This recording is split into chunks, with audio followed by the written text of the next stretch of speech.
Diagram already book के अंदर given है।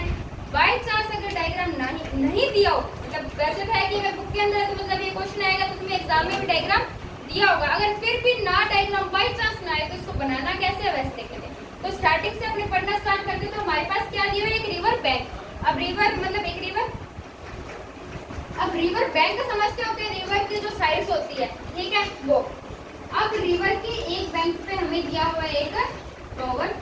अब इन्होंने कहा है कि इस टॉवर का जो टॉप है ना, उससे जो रिवर का दूसरा बैंक है, मतलब हम मान के चलते हैं रिवर की बैंक ये और ये, ठीक है। इस पे वो कह रहे हैं कि एंगल कितना बन रहा है, 60 डिग्री बन रहा है ना, 60 डिग्री बन रहा है, ठीक है।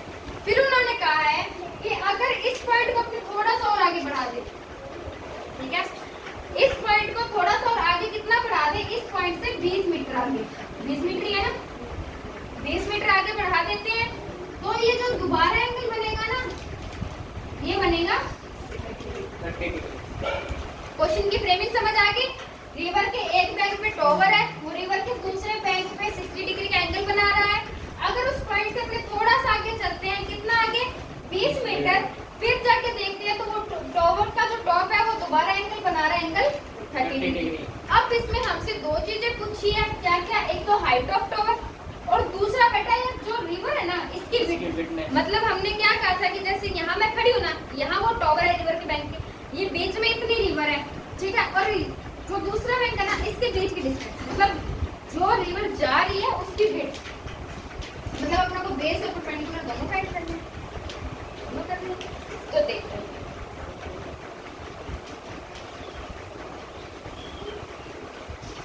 देखिए चलते हैं, नेमिंग कर देते हैं A B C and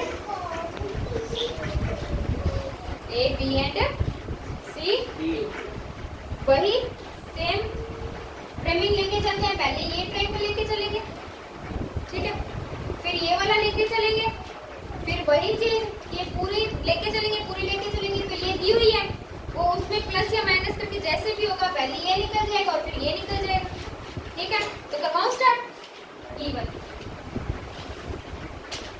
given क्या है बेटा अपने पास, सीधा मैं लिखूं angle of elevation,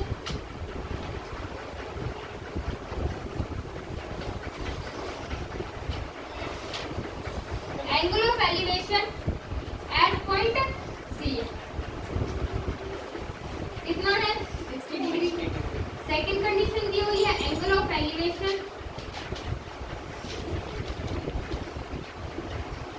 at point D, कितनी दी हुई है, 30 डिग्री। साथ में क्या दिया हुआ है, डिस्टेंस,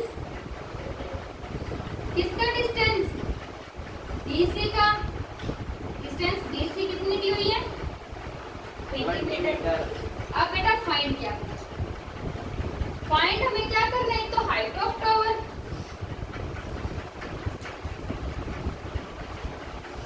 अब हाइट ऑफ टावर को फ्रेमिंग क्या किया है, एबी, तो बराबर में लिख देंगे एबी, ये अपनों को फाइंड करनी है, क्वेश्चन मार्क। साथ में width of river, width of river बेटा सीबी, ये फाइंड करनी, ठीक है। क्वेश्चन की फ्रेमिंग समझ आ गई, सॉल्यूशन स्टार्ट करो। देखो बेटा सॉल्यूशन में वही लेके चलेंगे, triangle A C B, in triangle A C B, C देख बेटा क्योंकि एंगल अपना सी पे बन रहा है तो उस ट्रायंगल को ऐसे फ्रेम करेंगे। अब क्या, अब ऐसी कौन सी कंडीशन होती है पी बी बी में, जिस एच एच बी में, जिसमें बेस और परपेंडिकुलर आते हो, tan theta, perpendicular base theta कितना दिया हुआ है, थीटा कितना है, कंफ्यूज क्यों थे बेटा, ट्रायंगल एबीसी तो देख रहे हैं, tan 60 डिग्री, परपेंडिकुलर एबी और बेस सीबी। अब tan 60 डिग्री की वैल्यू कितनी होती है, AB बराबर CB, ठीक है। तो मैं लिख सकती हूँ AB जो है वो बराबर है √3 CB के, नहीं बेटा, इसको ऐसे मत लिखो, क्योंकि हमें सी बी की वैल्यू चाहिए होगी ना, तो उसके लिए हम क्या लिख लेते हैं, जो सी बी है वो है बेटा A B √3, A B √3। Rationalization कर ले ताकि आगे की कैलकुलेशन इजी हो जाए। तो C B A B √3 into √3 over, तो ये क्या बन गया, C B is equals to में √3 ए बी अपॉन में 3। इसको बेटा इक्वेशन 4 पर, ठीक है। अब देखो नेक्स्ट कैलकुलेशन लेके चलेंगे अपने ट्रायंगल ए डी बी के अकॉर्डिंग।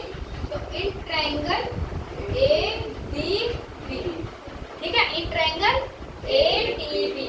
अब वही बेस और परपेंडिकुलर रेशियो tan का tan थीटा बराबर होता है बेटा परपेंडिकुलर ओवर बेस, वही सेम कंडीशन। और अब थीटा कितना है, 10 30 डिग्री, परपेंडिकुलर वही है ए बी, और ये कितना हो गया बी, ठीक है।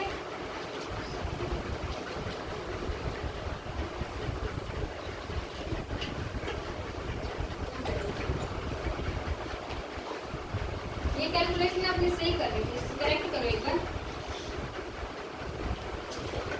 तो ये थी ना जो अपना ए बी आ रहा था √3, इसको यही मार्क करो, ठीक है?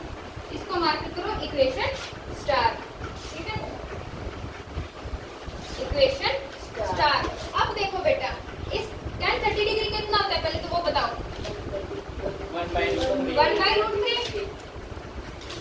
1/√3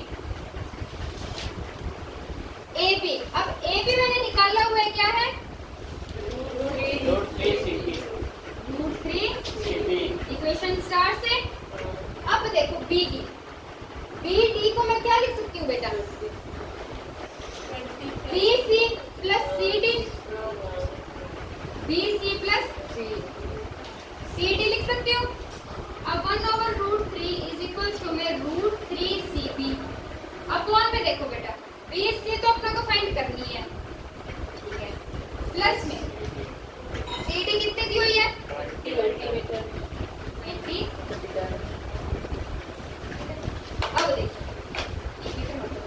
मैं इसको इधर ले जाऊं, ये जो पूरी कैलकुलेशन है इसको इधर ले जाऊं और ये इधर ले आऊं, क्रॉस मल्टीप्लिकेशन हो जाएगा। तो देखो बेटा बी सी प्लस 20 बराबर हो जाएगा √3 इंटू √3 सी बी, ठीक है। तो बी सी प्लस 20 बराबर आ गया बेटा 3 इंटू 3 √3 इंटू √3 3। सी बी को मैं चाहे बी सी लिखूं चाहे सी बी लिखूं, एक ही बात है। अब क्या मैं इसको इधर ले आऊं माइनस में, तो 20 बराबर आ जाएगा बेटा 3bc माइनस bc, तो 20 बराबर आ गया 2bc। तो bc बेटा मेरे पास आ गया 20/2 मतलब 10। bc क्या, बैंक की रिवर की जो विड्थ थी वो, तो क्या मैं लिख सकती हूँ, so the width of river is equals to में bc इज इक्वल्स टू में 10 मीटर। हो गया एक पार्ट इसका कंप्लीट है अपने पास। नेक्स्ट पार्ट, अब नेक्स्ट पार्ट में हमसे क्या पूछा था, हाइट ऑफ टावर। अब एक चीज बताओ मेरे को, अगर आप इक्वेशन स्टार देखते हो, ठीक है, ये इक्वेशन स्टार देख रहे हो, ए बी क्या है, टावर की हाइट किसके बराबर है, √3 सी बी के। सी बी कितना निकला है, तो मैं लिख सकती हूँ 10√3। तो ये क्या आ गई, ऑफ टावर।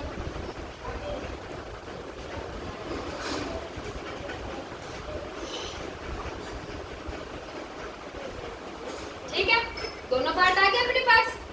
इसकी जो सीबी थी, रिवर की जो विड्थ थी वो तो आ गई 10 मीटर, और जो हाइट ऑफ टावर थी वो हमारे पास आ गई 10√3 मीटर। ये क्वेश्चन बेटा यही खत्म होता है, नोट डाउन।